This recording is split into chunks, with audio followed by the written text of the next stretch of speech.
You're listening to Jazz After 9 on this Tuesday night. My name is Neil Coligan, and I'm very glad to welcome into studio Divine Brown and Raoul Bhaneja, who are here in town for Prairie Theatre Exchange's production of Life, Death, and the Blues.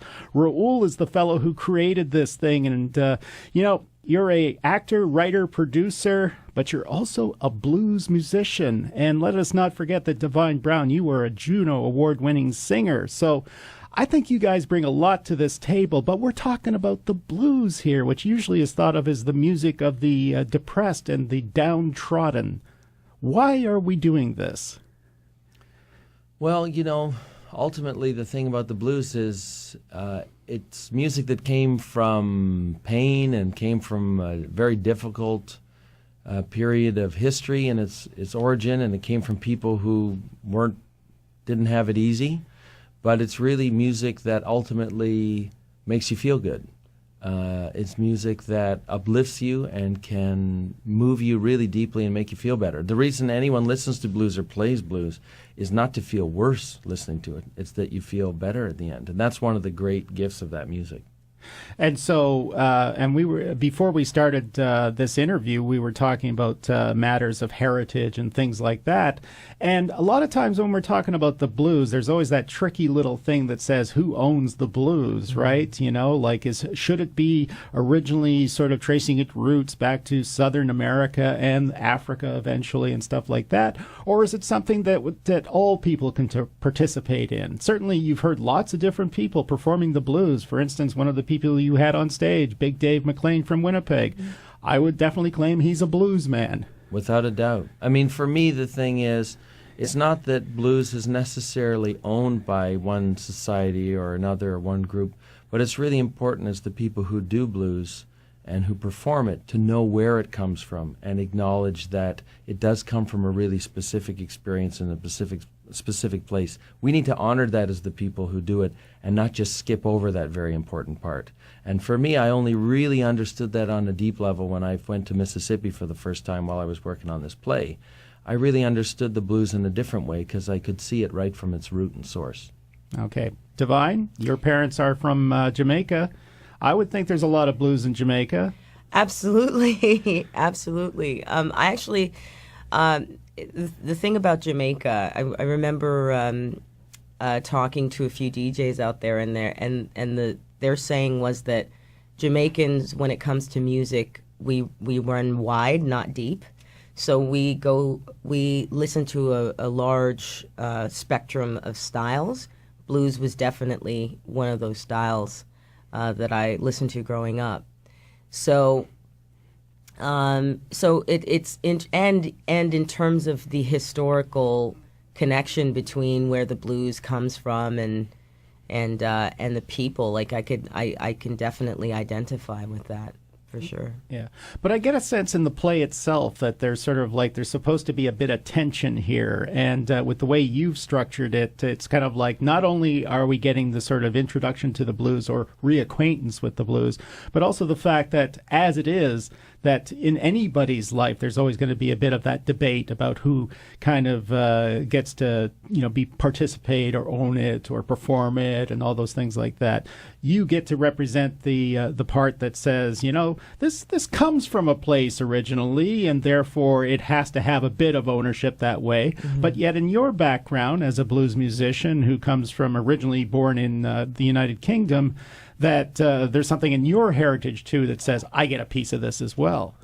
Yeah, I mean it's very complicated to talk about issues like cultural ownership, race, identity, even among in our play these two characters who are in a band together, they work together, they respect each other, and even among, in a sense, friends. When it comes to issues like that, they're very complex and prickly. And I don't really, as a playwright, offer a whole bunch of answers. I'm not here to sort of tell everybody like, oh, well, this is how we can all get along very easily. It's too big a question for me to answer that way. But I try to sort of open the door to that kind of conversation and do it in, I hope, a kind of unpretentious and accessible way. I didn't want to create like a show that was, because the thing about the blues is it has to be accessible and honest and open and unpretentious. Otherwise, it's not the blues. That's what made it so hard to write, because, in the theater, we can get a little, at times, rather like this about things. Should I get you a cape for this? Please. And the blues isn't like that. So, we had to create a kind of dynamic between the characters and the people that allowed for that kind of conversation. And I really liked the approach that Raoul took with the two characters, because it was, you have one character who is not necessarily or at least for me, what's important is that having a difference of opinion, or the different sides of how people look at the blues, each opinion is equally as important, because that is what inspires a greater conversation. Mm-hmm. And just to be correct, though, in terms of what people who are going to go see this at Prairie Theatre Exchange are going to experience, this isn't just a debating club here. This is actually a full-fledged performance as well. Yeah, it's really, I think the idea for the play as we've constructed it and worked on it together is that it kind of starts almost more like a play. It starts with monologue, and then it turns into dialogue, and then but by the end, the answer is in music and in song, because ultimately that's how I guess we feel that's how you're going to really be able to deal with the issues and talk about the play and enjoy the music, is that music is the lifeblood to the story. And really, when it comes to it with blues, it's the song. But we wanted to create a context for the audience where they could appreciate it in a different way. I mean, if you come see me play in a club, of course we don't talk about those issues. We just play the song. But because it's the theater, it's the place for conversation. It's the place to have bigger ideas introduced into that kind of stuff. But no, it's just a great time. Yeah, and Divine, I wanted to say that because as a performer who's done some pretty big stages, that you know what it's like sometimes to be in front of an audience and actually to bring music as a kind of theatrical performance in its way as well. Oh, absolutely. Live performance, there's always an element for me of theatrics that exists. It's like you and I sitting down and having a conversation is a very different Divine Brown than the Divine Brown on stage. And I get to play with that a lot in Raoul's body of work. I wanted to mention, though, that I think that it's what I find interesting is that the idea that the blues can be intellectual, like you can intellectualize it. You can only do that to a certain point, because at the end of the day, it's about what you feel. Yeah. After you've heard the expression. Yeah. And it's funny, like when you go to a club, I would always get scared when I'm watching somebody who gets up and does like a 14-minute introduction to a song that they're about to do. I'd much rather just hear them do it. So in a way, that's a progression of the show. It starts with someone trying to deal with like, who am I and what does it all mean and how can I really play this music?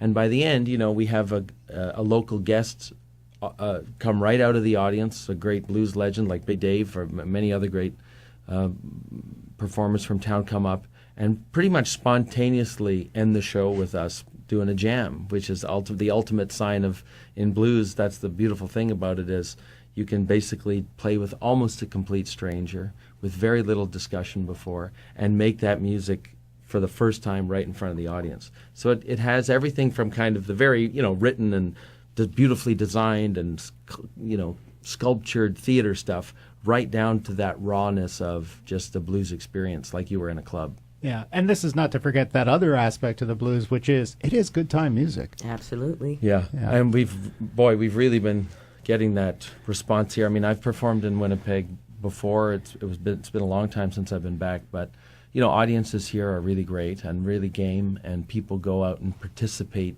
People who come to the theater or go to clubs or go to the big festivals, they're people who participate in cultural activities, so they're great audiences here. And the first 5 shows we've been thrilled. Probably more, even though the shows had a run in Toronto that was really very successful, probably almost as many people have already seen it in Winnipeg in the first 5 days because the theater's been so full. So it's been great. That you always want that, right? Yeah. Exactly. The more people to tell the story to, the more energy we get and the more we can give. Yeah.